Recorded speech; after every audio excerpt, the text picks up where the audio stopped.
is going on, everybody? Welcome to another episode of the Blaklist podcast. If you're tuning in with us for the very first time today, I'm going to go ahead and introduce myself. My name is Jared Blaine. I'm one of the hosts of the Blaklist podcast. We are missing Brianna Elizabeth and Swag tonight. But without further ado, our guest today is a mental health advocate, a fellow podcaster. He started the Facebook group Mental Health Movement, which has 1,800 members, and the host of the MHM podcast Voice for the Voiceless, joining us all the way from sunny Florida. What is up, Chris Milson? Hey, Jared, how you doing, man? Thank you for having me. Yeah, appreciate it, man. Thank you for reaching out to me. I think we got introduced through Sean, right? Through the group. Yeah. So we got introduced through Sean, which if you guys are listening and you have it, he's the host of Recover Out Loud podcast, and definitely go check him out. He's a really good friend of ours. So, but yeah, it's cool. We got to link up and do this. Yeah, man. When I first met Sean, I didn't really, this was around the time when the group started blowing up and everything, and I didn't really know what to expect. And when him and I started talking more and we were able to start networking and stuff, and the amount of cool people I've met through him and vice versa that he's met through me, we've been able to bounce off each other pretty well and grow our podcast and get our audience, to a farther reach, and thus bringing me to you. So, it's cool to be on another person's podcast. It's great to see people willing to have anybody on their podcast, Yeah, no, it's cool. Like I've met a lot of cool people through fellow podcasters, and some of the best relationships that I've made have been through other podcasters. Really, really good friend of mine now, Chuck LaFlange from the Ashes to Awesome podcast. He's Canadian. He used to live in Canada. He lives in Thailand now. And he came on my show one day. And then I went on his show and he just never stopped talking to me. And we've talked every single day since. And since then we've, it's been a few months and we collaborated on a weekly, radio show called Black Ash Radio, and so we try to mix Blaklist and Ashes to Awesome, and so we do a weekly Friday night live with other content creators as well. We've had Sean on before and whatnot, and so it's cool, man. I've made some really cool relationships and some friendships, and I'm very excited to kind of see where it goes with us and with everybody that we meet. Yeah, man. I think the furthest my reach has gone to has been Denmark. Okay. Had a TikTok creator. She's a men's mental health advocate by the name of Shar. Okay. And I think we recorded about 2 hours. And there's some controversial conversation in there, but it's men's mental health, and everybody rolls their eyes when they say that people like yourself or I, our mental health matters too. And when they hear too, it's met with a lot of venom for whatever reason. So, I mean, I'm grateful to be able to have this platform and be able to make the connections I've made, because I've had mental health advocates, I've had therapists on there, holistic healers. Yeah, I mean, it's a journey. It's an uphill battle sometimes, but it's a journey that I'm definitely grateful for. Yeah. Have you heard of or have you seen the men's right activist Chloe Roma Army on YouTube and yes, TikTok? She's brilliant.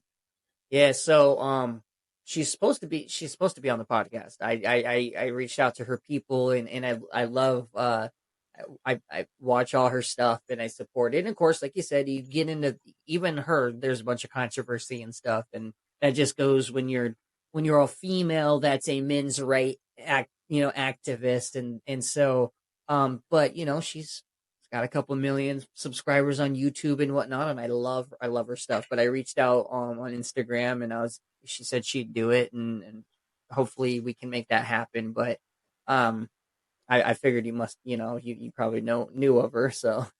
Yeah, I was following that whole ghost thing that happened, that streamer incident that happened.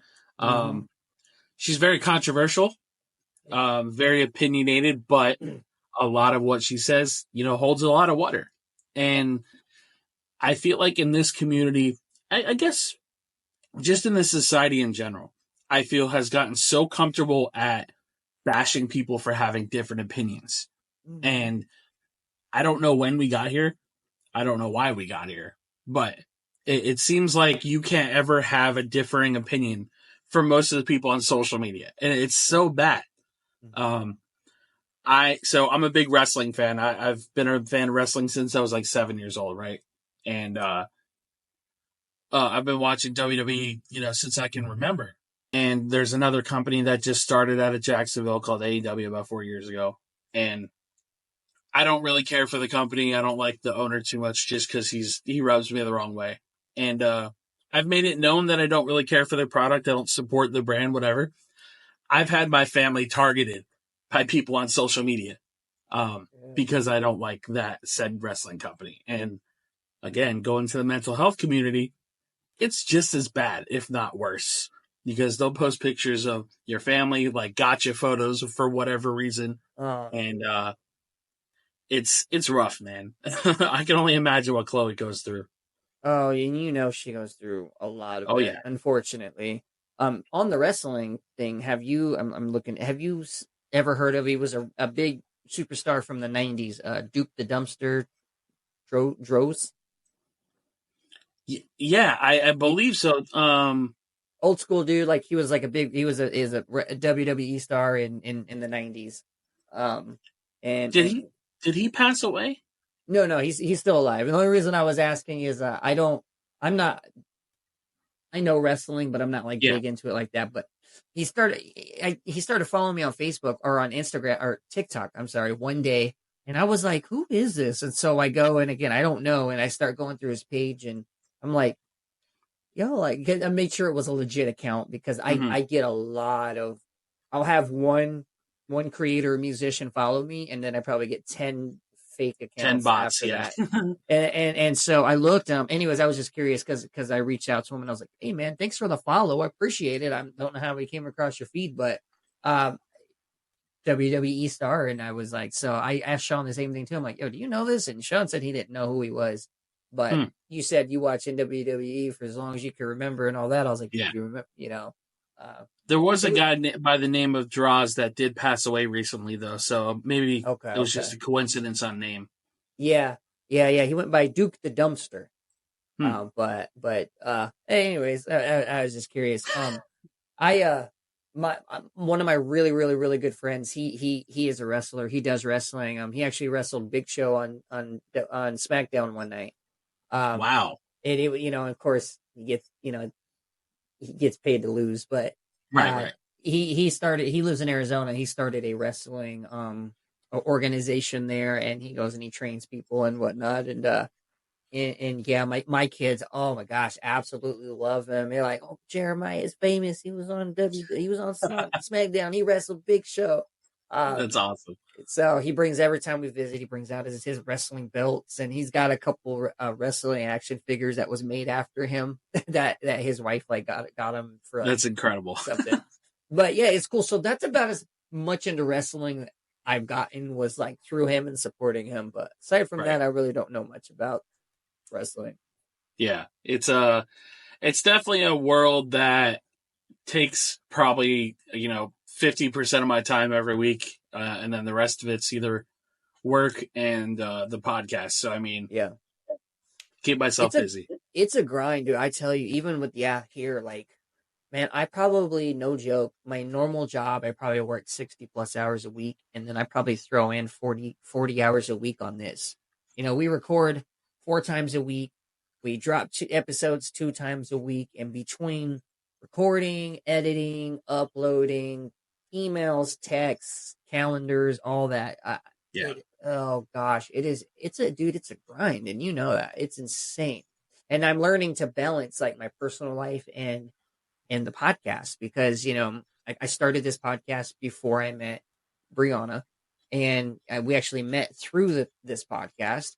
And then of course we got together, and then when I moved out here, I brought her on as my partner and my co-host and whatnot. And so, but it's like even though we do the podcast together, like it's still not the same as spending like that quality time, because Right. you're technically working together. And so, dude, it's a grind.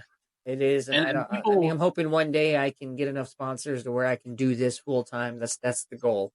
yeah. And I feel like people underestimate how much work that we put into stuff like this. Like sometimes I'll have 3 scheduled podcasts in 1 week, and I think last week I was on 2 podcasts and I recorded a podcast, and it's just like you don't realize like I work in front of the computer all day, so 8 hours goes Yeah, to that, and then having to put aside time for a podcast and then another podcast and then another podcast. Um, I love what I do. I love the people that I have met, like I said earlier. And I think people don't appreciate enough how much we contribute to, this community. Because mm-hmm. I say it all the time, man. Like, I don't do it for the likes. I don't do it for how many people are watching it. But when you don't get that sense of people actually watching it and supporting you, it gets to you, man. I mean, Yeah, I'm not gonna it lie and does. It say can it that, can make you feel some sort of way. yeah. And it sucks because sometimes it'll be a really good conversation that was like an hour and 45 minutes, and it'll get like 2 views in like 3 weeks. And I've had conversations with my therapist about it because the validation feels nice when you get feedback, right? Yeah, And I understand that being a podcaster, you have to build your audience, you have to build your foundation and stuff. But like, again, when you have a solid foundation like you and I have, and don't get those views, don't get yeah. those playbacks, it's disheartening, man. Mm-hmm. Yeah, it's something I'm learning. Like, yeah, just like you said, like, and I'm right there with you on. I could care less about the follows, and I can care less about this and that. But naturally, you want people to listen. The more people that can listen means the more people you're reaching. I know we preach about if this reaches only one person, and that is 100% for a fact. If all it helps is one person, but you're right. The more ears that it gets to, and the more eyes it gets to, and it makes you feel like you're doing something right. But there's also on the flip side of it is the haters too. I just so on average, YouTube is not our friend. Um, It's you know, we horrible. I on average will probably get 30 to 50 views on an episode. That's about it. Yeah, Spotify, Apple Podcast, that's kind of like the bread and butter. But right. I use YouTube as a tool. And I think our most viewed video ever up until yesterday was like 1,600 views, and that was because it was uh, a TikTok comedians, Trap Masters, and they got like almost 1 million followers on TikTok, and so like their people went over there and watched. Right. But I did an episode with somebody who I've been wanting to for a long time. Anybody that knows me knows I've been sexually abused as a child, and that really, and so I have a thing for, I think anybody does, but I have a thing for like exposing pedophiles. I watch catcher channels all day long on YouTube. I'm a big supporter. So really, one of the channels I watch, Colorado Pet Patrol, um, very, very controversial, has a lot of haters.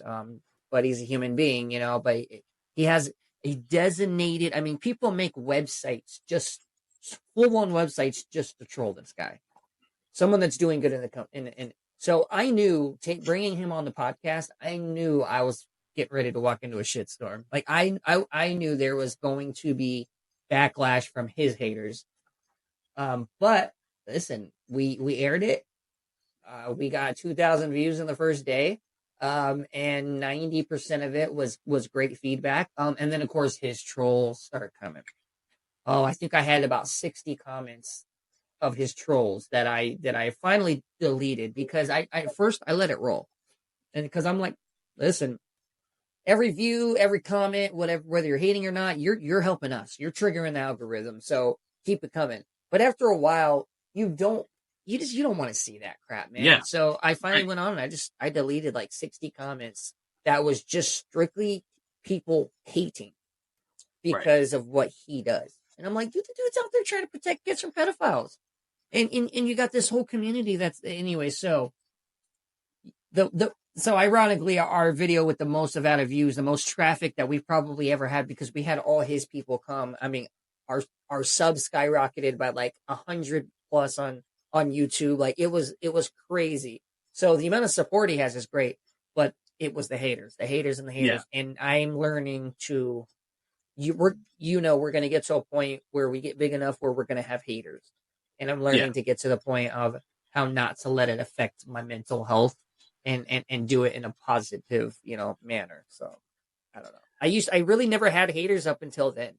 Now, and I know that, but I also have hundreds of people from his side that support. So the good outweighs the bad, but still, you got to look at those comments. It's going to affect your mental health. That's why I deleted it.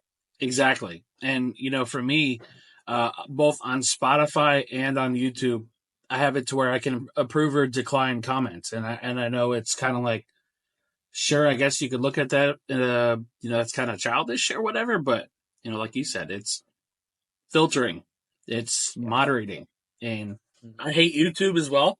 Um, the only benefit that I have with YouTube right now is taking clips off of those videos and putting them on TikTok. I'll get more views on TikTok off a YouTube video, and it's just Yeah, that's true. Very true.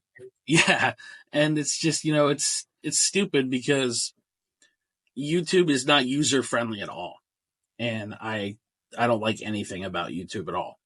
Um, No, and they're also very picky on like what you can post and their guidelines, and it's just almost like you can't even really do anything anymore because they're just so nitpicky, and they just start booting people off from their channels.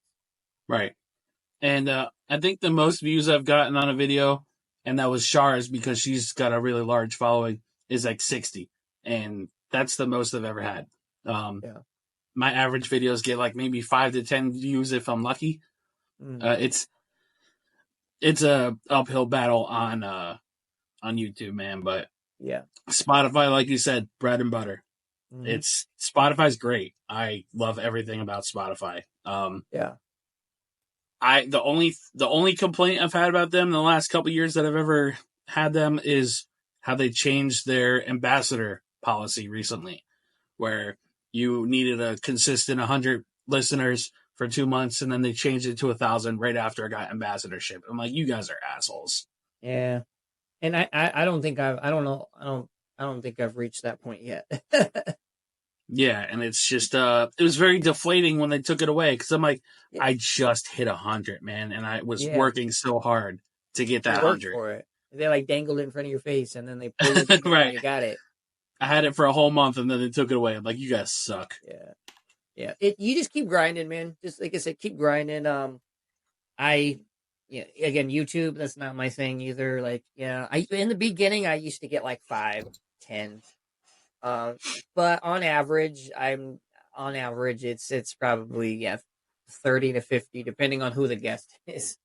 Right. But it's all good, man. So have you only ever dealt with like mental health, or did you go through like an addiction phase or anything, or So I've had two suicide attempts. Once when I was 14, and the other time was when I was 27. Um, kind of grew up in a rough household. My mom was very mentally unstable. Um, my parents got divorced when I was about 8 years old, and after they got divorced, I think my mom, from the time I was 8 until I was 21, I'm pretty sure we've lived in about 20 to 25 different houses. And that was due to her being in that many different relationships. Um, she put every man that she's ever met in her life ahead of her own kids. So that relationship between her and I was always really bad. Um, I started this podcast about 2020, I think 2022, I think is when I started it.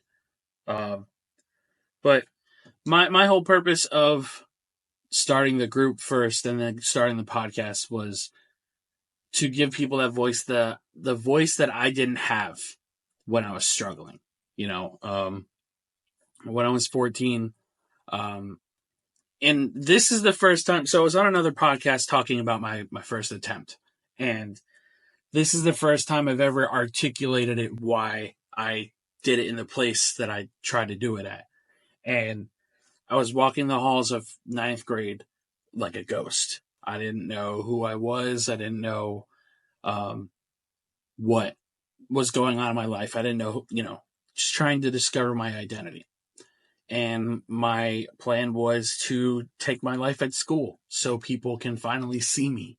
People can talk about me. And looking back at that statement, hearing that statement out loud, it's heartbreaking because it's like, I never knew why I did it until like I actually sat there and thought about it. And after I attempted, luckily I had a resource officer tackle me to the ground before I went through with it. But after my first attempt, my mom had given me to a family friend for 2 months and said that I can't deal with you anymore because of that attempt. And she didn't want to put up with me, in her words. Do you think if that officer didn't tackle you that you would have 100% went through? 100%. I had the means, I had a plan, and everything. And it sucks to think about it, and I'm grateful every day that I didn't go through with it. Because now you look at the statistics of that age group. Number 2 killer is suicide for 14 to 17 years old, or I think it's 12 to 17. And when you say that out loud, man, it hurts that much more, because it's like there's so many kids, let alone adults. There's so many kids, struggling with that. And it's like you read and it gets younger and younger. Like I think I read one time that there was a kid that was like 10 Yeah, that hung himself, and it was like, wow, the fact yeah, that somebody that young. I mean, I got 3 kids, and one of mine, 13, 11, and 8. But I'm like, one of my kids that could be them, and I don't understand what goes through a child's head for them to feel at 10 years old that that's their only way out. yeah. And for me, it started with self harm. It was, it was really bad with self harm. I just had, gone through, at the time we don't know what relationships are, right? We don't know what love is and all that stuff. And I thought I was in a relationship with somebody. We were going out places, hanging out at her house when I was 14 for like 2 months. And then I find out that she is seeing one of her ex-boyfriends again. I see them walking in the hall together, and that was her way of breaking up with me being with another guy. Um, and I remember that day very vividly because I remember walking up to a locker and punching it as hard as I could, and I destroyed my knuckle. Um, Went to class right after that. I have like a golf ball size uh, in my knuckle, and the teacher's like, "Yeah, you should probably go to the clinic for that. That's really bad." Went to the clinic. They called my mom, and that's when things started getting bad. For me, the way that I, processed self harm, years later when I started therapy, after my second attempt, is I wanted to feel something. I wanted to stop feeling like I was nothing and I mattered to nobody. And going home to a house where my mom didn't give two shits about me. My mom made me fear my dad for whatever reason and created this whole big illusion of my dad of, oh, he's just this terrifying person that beat my mom, which was never true. Um, and before the self-harming started, I remember leaving the house. Me and my mom got into an argument. I don't remember what it was about. Left the house for like 2 hours. Didn't answer my phone when she called, nothing. She called the cops on me. And she sent an officer out to retrieve me. So he brought me back to the house. And the second the police officer backs out of the driveway, she throws me up against the door, hits me against the doorknob. I fall to the ground. She keeps kicking me in the stomach. I get up and my nose is busted and I'm just bleeding all over her shirt. And I'll never forget this line for as long as I live. Go get cleaned up. We're about to have company, is what she said to me after she did that. Wow. After that, I completely disappeared within myself. I didn't think I mattered to anybody. I didn't think that I was worth shit. And I found like a little box cutter or like a razor blade at my dad's house, and I remember taking it back to my mom's. I didn't have any intentions on using it. I think it was just one of those, oh yeah, this looks cool, whatever, I'll take it with me. And I remember seeing it laying on a desk where my computer was, and it started self-harming. It started on my knuckles, just little cuts. It wasn't anything that was too bad. I was like, okay, this isn't doing anything for me. Then I started going on arms, and it didn't stop. I kept going. Like every day would get worse. And it got to a point where I was wearing hoodies all the time. And one time I had to wrap an ace bandage around my entire arm because I didn't want anybody to see how bad it was. And one day the bandages were hanging out of this sweater I was always wearing, and my friend saw it. She pulls up my sleeve and she sees my arm. She smacks it as hard as she can.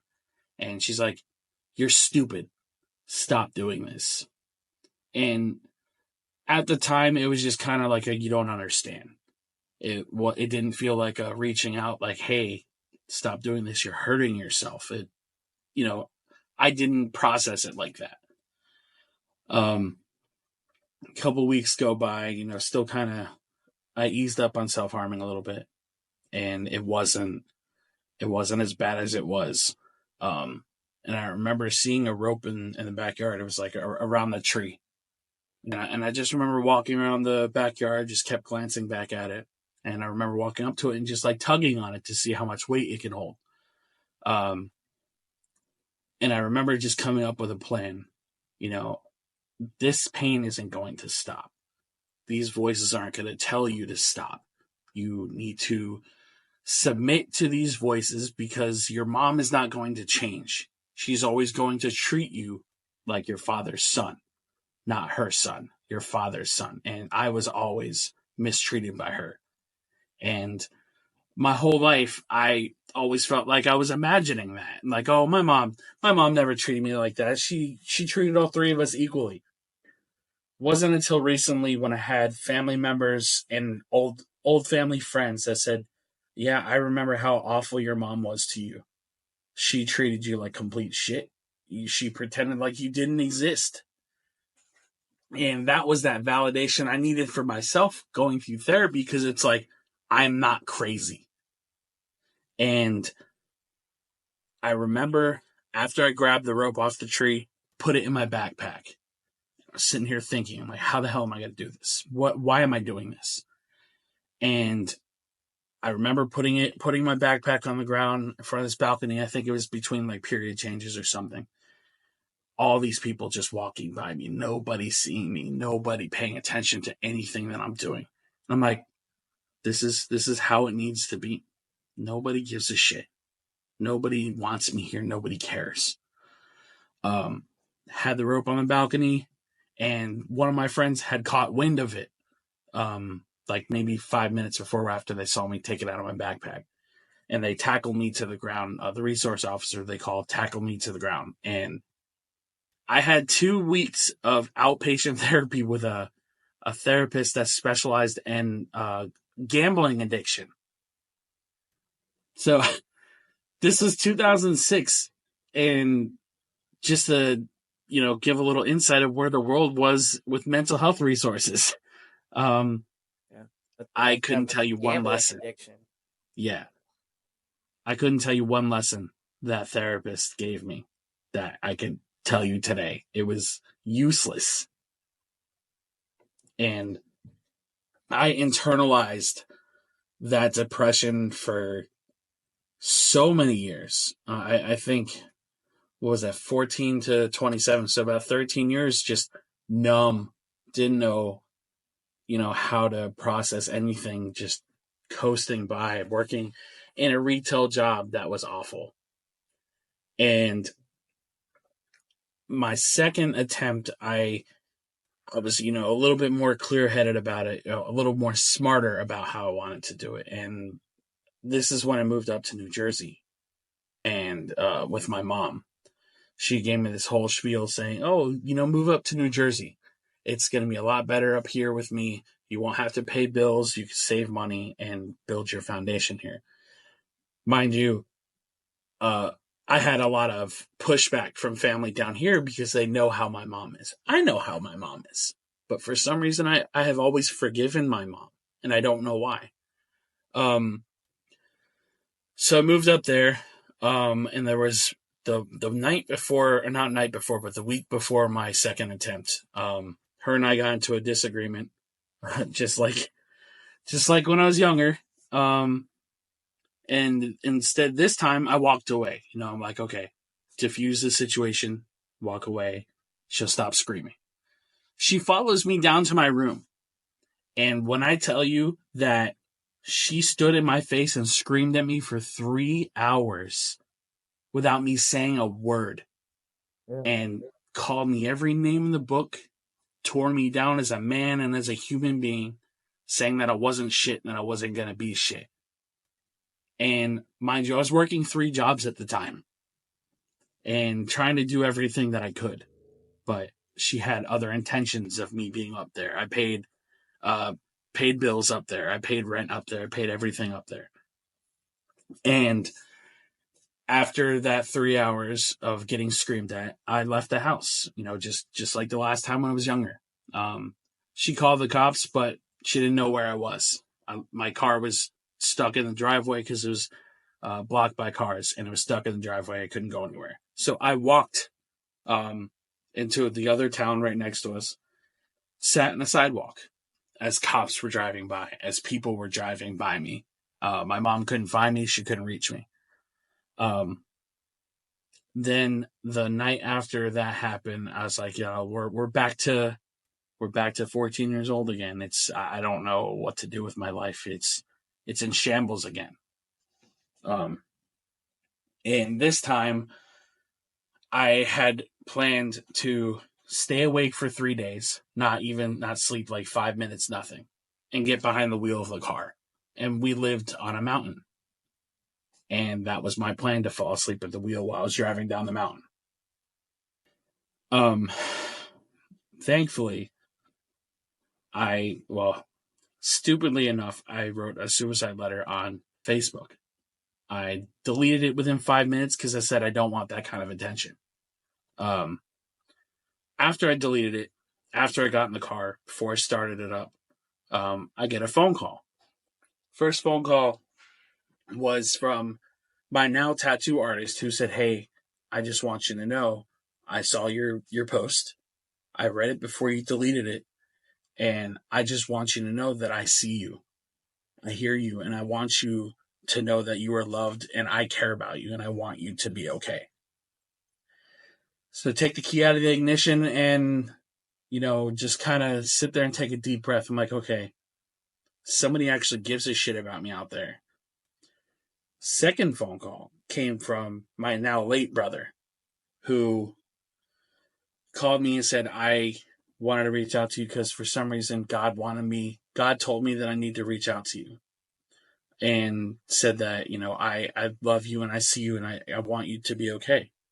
And if you ever need anything, I'm here. So after that, I decided to seek out therapy for the first time in 27 years of my life. In the first 2 sessions, I couldn't look at the therapist in the eye. I was in tears, full hour-long sessions of not being able to think straight, and just, I was in shambles. I was in pieces. We did therapy together, I think, for 3 months, and it changed my life. It made me see my mom for who she is, that she's never going to change. And I made the decision to come back to Florida. And, I'm here today. I created the group and found another therapist I've been with for 3 years. Created the group and the podcast. And, that's It's like, I mean, you lived it. You're living proof that sometimes you never know. You just need to hear the words of one person because there's so many people out there that are ready to end it. And all they need is one person to just reach out, say something, let them be known and seen, and you could save that person's life. Um, yeah, it's crazy because it's like obviously the universe and God obviously had other plans for you because both of the times that you tried to is somebody intervened, but like sometimes that's why us as people when we see something and we feel something's off and all that, like don't be afraid, reach out to that person. Too many people I think are too scared to reach out to somebody that's struggling with mental health. I don't know what to say or this or that. It's like just pick up the phone, because yeah, you might be the person that saves that person's life. absolutely. And it's just I'm a part of a couple of men's group, like dad's group on Facebook and stuff like that. And I there's probably been three dads in that group that had posted and within a week had followed through with it. Yeah. And nobody said anything until after. They saw, oh, I saw his post and I saw what he was posting, but nobody ever said anything. I don't know, it kind of makes me tear up. But it's just like, somebody goes on, one of these guys went on TikTok, full blown sobbing, just breaking down. I'm sorry, I can't do it anymore. And that night, like within 10 minutes of that TikTok going up, he went through with it. And it's just like everyone wants to say something after the fact, but nobody ever wanted to say something during. And, I don't get it. the thing that kills me about it, and I say it every time that somebody of a celebrity status or just any guy who has a following that Yeah, takes their life. It doesn't matter on social status at this point. I always say we're not heard until we're gone. yeah, And we need to change that. And, it's great that there's all these men's mental health groups, and it's great that there's all these advocates, and some of us are trying to make a difference, man. But, like, I feel for some reason society fights men specifically, and this is not a dig at women. This is a cold, hard fact of the mental health community. Society fights men tooth and nail when we speak out about things. Look at this trend that's going around now with dating and all these guys getting shamed for taking women out on the first date of where they're going, and they're getting publicly shamed yeah, for taking a woman that they just met yeah, to a restaurant that it's got good food. What does it matter? You're meeting somebody, and it makes me so angry that so many men have to take their life, or just for somebody to say, oh, maybe we should start making a change. Maybe we should start speaking out before we get to that point. yeah, Because every time that I have spoken out about my story, every time that I've spoken out about my mental health struggles, it's always met with some female or some mental health advocate saying, oh, well, you're saying men's mental health matters. Well, what about women? What about women? Bro, I'm not saying women's mental health doesn't matter. Women are encouraged to openly speak out about their mental health. What happens every time a man goes through a divorce? What happens every time a man goes through a breakup? That woman is a boss bitch. That woman is can find an upgrade. That woman this. That woman that. That man's a piece of garbage. That man is yeah, shamed for dropping the ball. yep, It's we are always the villain in every aspect of life. Are there bad men out there? yeah, Absolutely. Are there bad women out there? Absolutely. But until we can have that conversation on the same level, it's not going to yeah. change. Yeah, and it's like, and if it, and you know what, go back to even the celebrity status when Will Smith and Kanye and Tyrese Gibson, when all of them had this crazy mental breakdown about whatever they were going through, and they cried on stage and this and that, and people just made a laugh and a joke and a mocking and this and that and the third, but then turn around later on and just be like, well, why didn't they just say something that and it's like they were. And today's society tells us that men cannot have a voice, that men cannot feel feelings, men cannot have emotions. Where in the history of ever was did they say that men could not have an emotion? That a man should not be able to express how he feels, and if he does, oh, then he's a bitch for it, in this, and it's like, but and then the man commits suicide. And then you want to sit there and say, wow, I mean, I didn't really know that there was an issue. And if I would have known, I would have did this. And it's like the writing was on the wall the whole time. And the signs are always there, man. Yep. And people, I'm going to say this for anybody who's going to listen. Even if you don't know what direct signs are, you don't have to be educated or trained in suicide prevention to know signs. There are very obvious signs of people that are suicidal. And when you notice somebody that starts like, you know them for being depressed, but you notice them overly happy or something, that could be them coming to peace with their decision. And, so like, again, like you said, Kanye, Will Smith, I say it every single time, like, you guys are going to make all these jokes until they're gone. And it happens every single time, man. And whether it's bullying, whether it's public shaming, whatever it is, man, this culture needs to change. Yeah. It's so bad in every aspect. We can't talk face to face with people. Forget social media. Social media is the wild, wild west when it comes to stuff like that. Yeah. And it's disgusting how comfortable people are being an awful person. Yeah. Like, look at Chester Bennington. The signs were there. The interviews that he was doing. I remember that one specific one, I'm sure you know, where he's talking about when he gets into his head, like, that's a bad place to be at. And the interviewer starts laughing.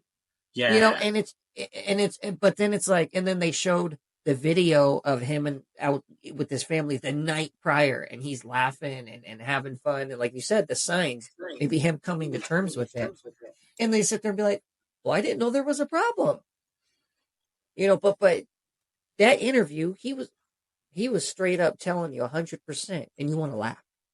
Like, gosh, like, I don't know. One of the biggest reasons that I do what I do, man. Like, I have his signature and his logo tattooed on me. Like, he was one of my biggest beacons of light growing up. And his music. I don't really care for celebrities, and all that, but he was.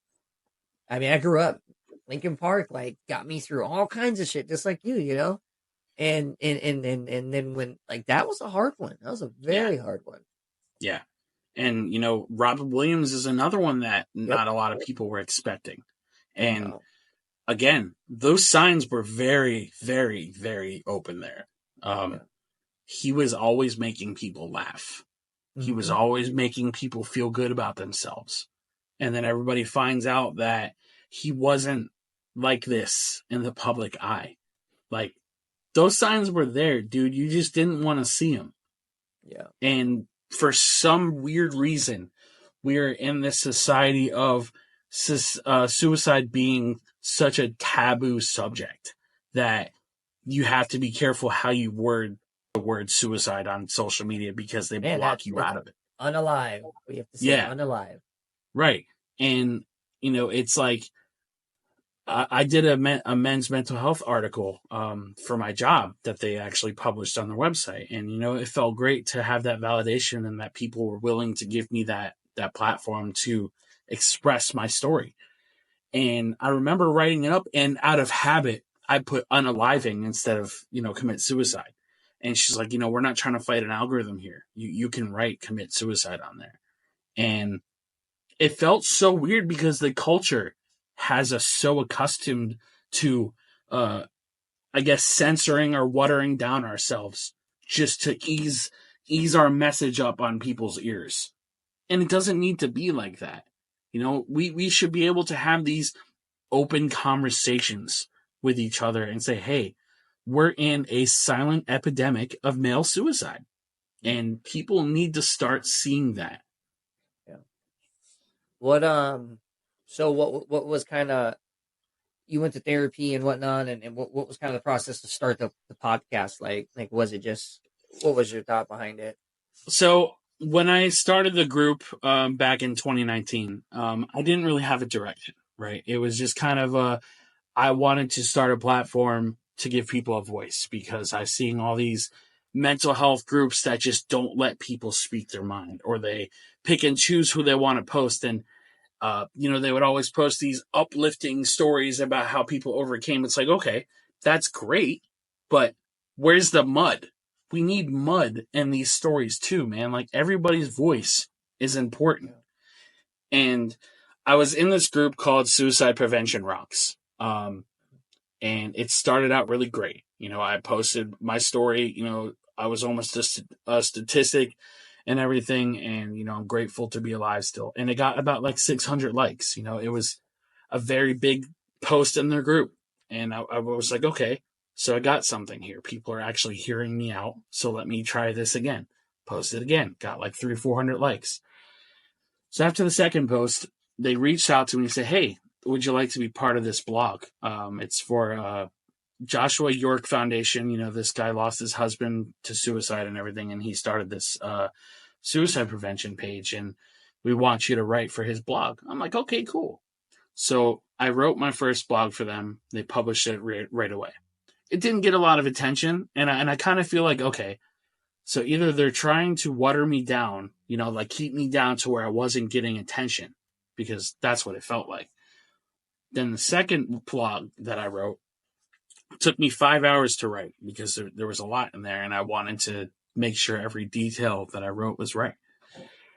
They never published it, and it sat there for like a month, still not published. And I'm like, okay, what's going on? And I think that pretty much confirmed my fear of they were just trying to keep me down. Mm-hmm. So I created my own mental health page, the Mental Health Movement. And again, I didn't have any direction for it. It was more so I just wanted to give people a voice. I wanted people to be able to share their story in a group that can hopefully grow. They caught wind of that group and they kicked me out of the blog. And basically they messaged me saying, hey, did you create your own mental health group? I'm like, yeah. You guys weren't publishing my stuff. Like, I don't understand. Aren't we doing the same thing here? Like, What's the problem? They kicked me out of the group and didn't welcome me back because I created my own mental health group. My gosh. So when I first started it, I had shared a story about my mom. I don't remember writing it. It was right after the gym, and I blacked out writing this. Like, there was a lot in this group, in this post. And after that, somebody suggested me saying, hey, what if you made this group private? I think more people would share if you made it private. I'm like, okay. So I did that. The group started growing 100, 200, 300, 400, 500 people. And I think we just hit 1,800 recently. And, my brother, he was a very big supporter of it, as was my other friend, Amy, who, she was a really big supporter of the group, and she was really sick. We always talked about going out on her brother's boat, and, our thing was sunsets. We always shared sunsets with each other and say, hey, when you get better, when you're out of the hospital, because she was in and out of the hospital a lot. And, we should go catch a sunset on my brother's boat. I'm like, I would love that. It'd be great. Formed a really close bond with her. And the pandemic hit. She ended up going into surgery to have a mass removed from her stomach, and she passed away from liver failure out of nowhere. So that was around the time when we couldn't see loved ones, physical beings, that whole weird part of the pandemic. And my brother, ironically enough, helped me grieve Amy for a year and ultimately was preparing me to grieve for him. When he passed away, it didn't feel real. It was so weird how I got the phone call. My friend George called me and he's like, Santi passed away. And I thought he was messing with me because, that's the type of person he is. He's got that dark humor. And I said, yeah, okay, Santi passed away. Sure, man, whatever. He's like, no, I mean it. He just got into a really bad car accident and passed away. And I remember where I was sitting on my couch. I put the phone down and froze. And I have never cried so hard in my entire life. When I tell you this, Jared, one of our really close friends, Santi and I's friends, drove to my house. I've never run into another grown man's arms in tears. I've cried like I've never cried before. And he was the motivation behind the podcast. When I started the podcast, it started out as, okay, let's cover some, mental health subjects. It was just me for the longest time. I'm like, okay, what do I want to do with this podcast? Where do I want it to go? Then I started getting in, I think my very first guest, she was an author of a book called De-Escalation. And she worked for Pitt County in North Carolina, or South Carolina, I believe it is. No, I'm sorry, North Carolina. And, she works for a sheriff's office, helps them, come up with de-escalation points so people aren't going to take their life or take other people's lives and stuff. And with therapy, it helped me heal from all of that loss, because when he passed away, I felt like my life was done. Not suicidal done, but like, he's gone. What the hell am I going to do now? Because he was one of the few people who acknowledged the changes that I was making, acknowledging that I was volunteering for a crisis hotline. And when I had my therapy session and I told her he passed away, she's like, oh my God, you should have made an emergency therapy session. I'm like, I didn't know I could do that. Like, it was still very fresh into therapy and I didn't understand the ins and outs of therapy. Where I'm at now with therapy, I've been there for 3 years, and it's given me the ability to be okay with blocking my mom, being okay with not talking to her for however long it's been now.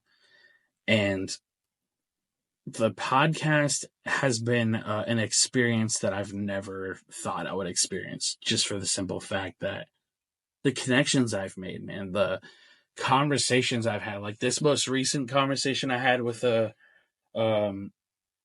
lifestyle coach, I believe she is. It was a 2-hour conversation, and I think that's one of the most vulnerable podcasts I've been on, or I've recorded, because, again, back to being a man and back to sharing things about mental health stuff, man. It's when we're able to be vulnerable and we're able to share that piece of ourselves, never mind with a woman.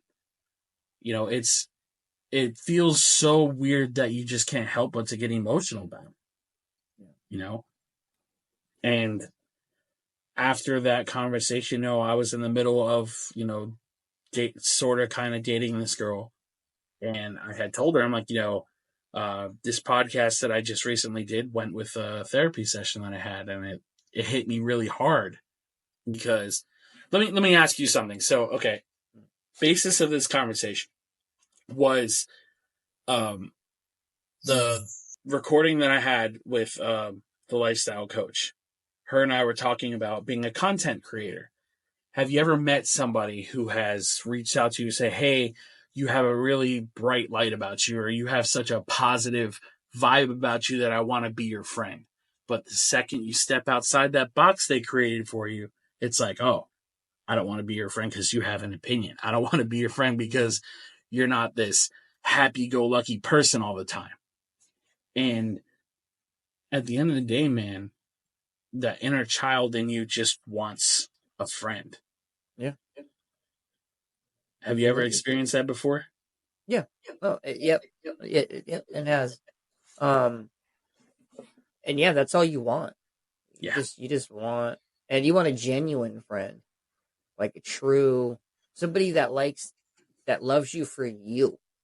Right. You know, I shared a status earlier on Facebook, and I heard this quote today. I don't remember word for word, but it basically just said, you know, you don't have to prove anything to anybody. Just be yourself, and people will love you for that. And if they don't, then they're not worth your time. And that's the thing. Like they love you until you have an opinion, Right. or it doesn't line up with them, and then they're like, nope, no, never mind. Yeah, and it's like Instead they of being give you that. we're human beings. Right. And it's like they give you that false hope of friendship and love and support. Yeah, And then, like you said, it's stepping dangle outside it that right. box. That's what it is. They dangle it right in front of you, and you're chasing something that you want, and then yank it away, and Right. that'll fuck with your mental health too. Yeah. You just keep, you know. I mean, how did she react to that? So The when I the told, girlfriend you were saying. so the girl that I was, kind of seeing, right? So she actually, it was met with a very dismissive response. It was literally just, I see. And then she ghosted me and bailed on our date. Um, Wow. that's another thing, man. It's dating in 2023 is a joke. Um, I truly don't understand how people do it because Yeah. it's like you have to pretend to be something or not in order to get anything. And I'm not like that. I'm not gonna Yeah. not gonna put on a mask and pretend like I'm the happiest person in the world. Like, hey, take me as I am or don't take me at all. Yeah. I was married 12, almost 13 years. And I got divorced in 2021.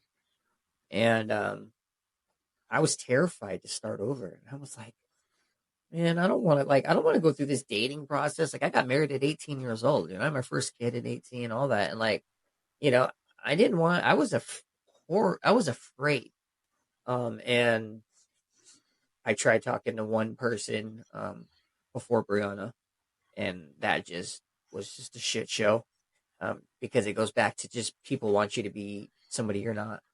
And then when I met Brianna, it was just like somebody that actually loves me for me. Um, but I don't envy having to date, because you said, man, you just can't you can't be a regular person, and then you fake something just to get somebody. Say you do go through with it, and then when they really get to know you and know that's not how you are, oh, you lied to me or you did this and that, and it's just like, like, I'm just a human that wants to be loved.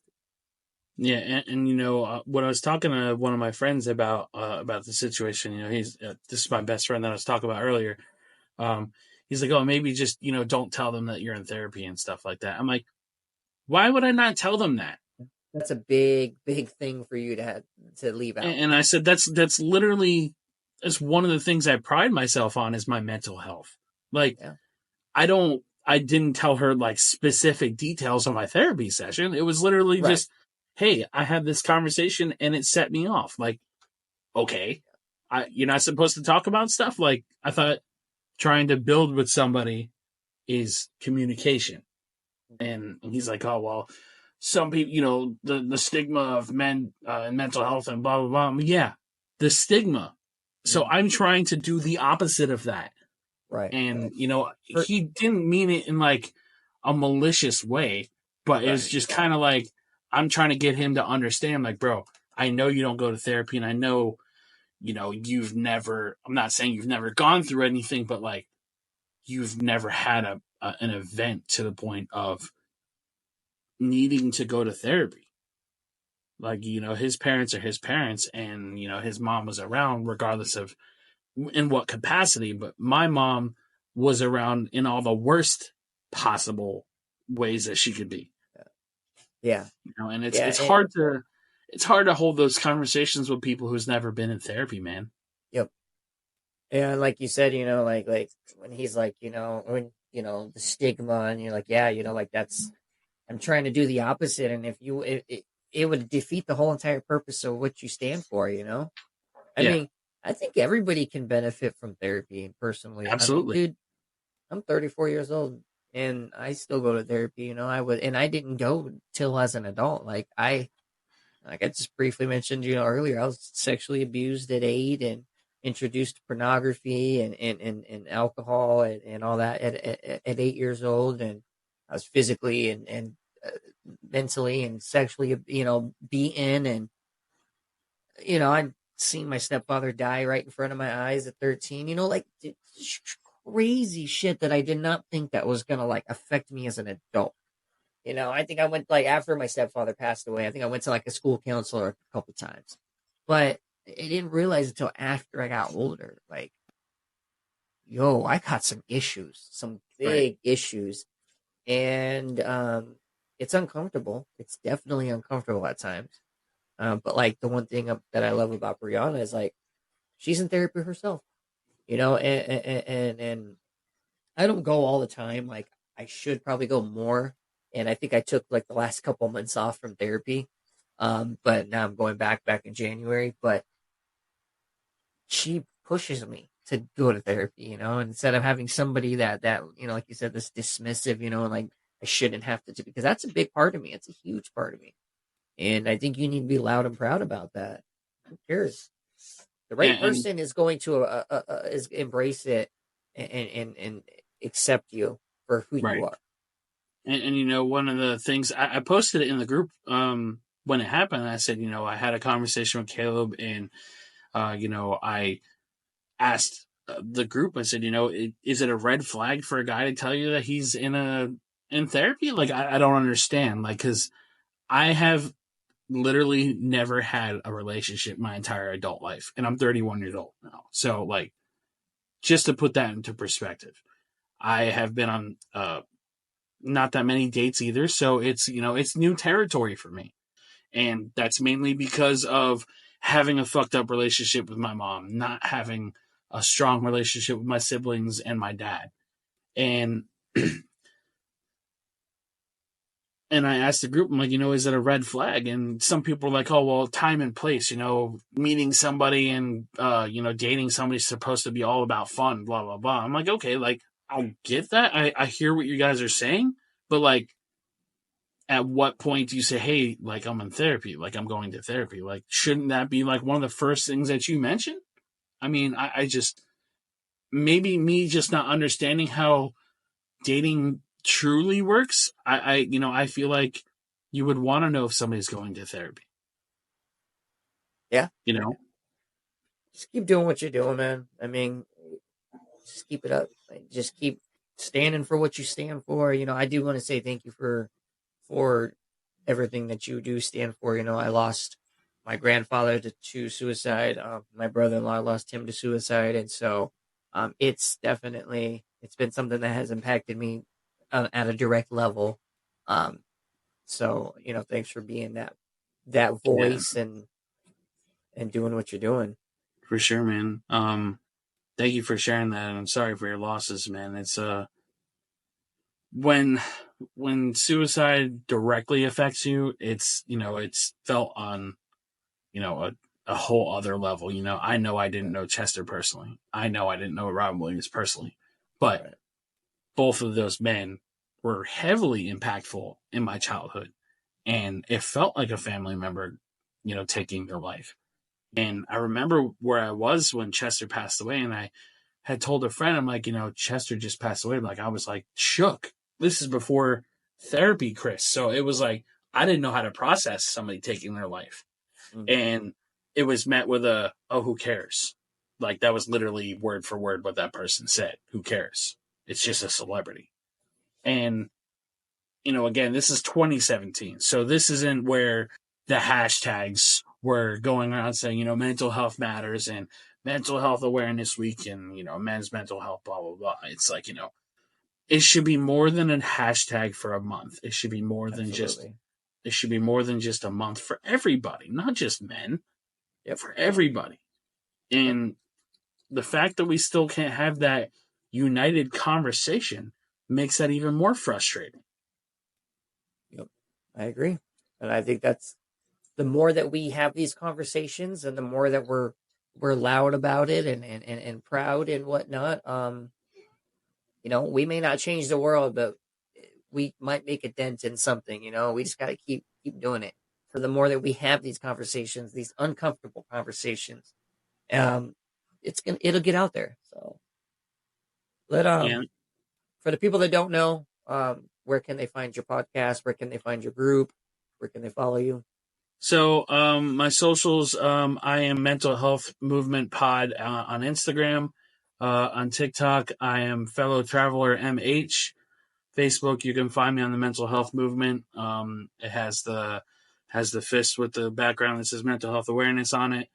And then the podcast is the Mental Health Movement, Voice for the Voiceless. All same exact title on YouTube as well.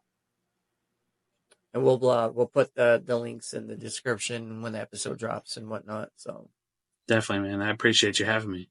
yeah, man. Before we wrap up, is there anything you want to say? I think, I say this at the end of all my podcasts, and I feel it's important for everybody to always hear is be gentle with yourself, man. It's such a simple phrase, and it's so powerful because we're all really harsh on ourselves. We're all, uh, not, I don't want to say victims, we're all guilty of that self criticism and being harsh on ourselves, man. So be gentle with yourselves and try to say I love you to yourself more often. Yeah, no, that's very good advice. One of the biggest things I love about my buddy Chuck LaFlange from the Ashes to Awesome podcast is his slogan is "You are loved," and he does this outro when he does it and whatnot, and it's just basically telling people just take a second to text your loved one, let them know they are loved, um, and just people. It's very important for people to know that we are loved. We are loved as human beings, and so I'm gonna kind of say a little bit of kind of use a little bit of what he says at the end of every episode. Take that time, just take the second, just to text somebody and let them know that they are loved. And that Absolutely way, agreed. because you never know, that just little glimmer of hope. That's all they need to hear. So. Right. But, all right. Well, that wraps up another episode of the Blacklist podcast. We hope today's conversation left you feeling inspired and uplifted. Remember, each one of us has the power to spread hope and positivity in our own unique way. If you've enjoyed today's episode, would like to be part of the journey, here's how you can help. Follow or subscribe on your favorite platform. Don't hesitate to like and leave a comment. Every single interaction helps with the algorithm, and it helps reach others that may need to hear these words. And share with friends and family. You never know when somebody could use a little hope and positivity. And remember, no matter what life throws your way, there's always a reason to hold on to hope. Until next time, we love you.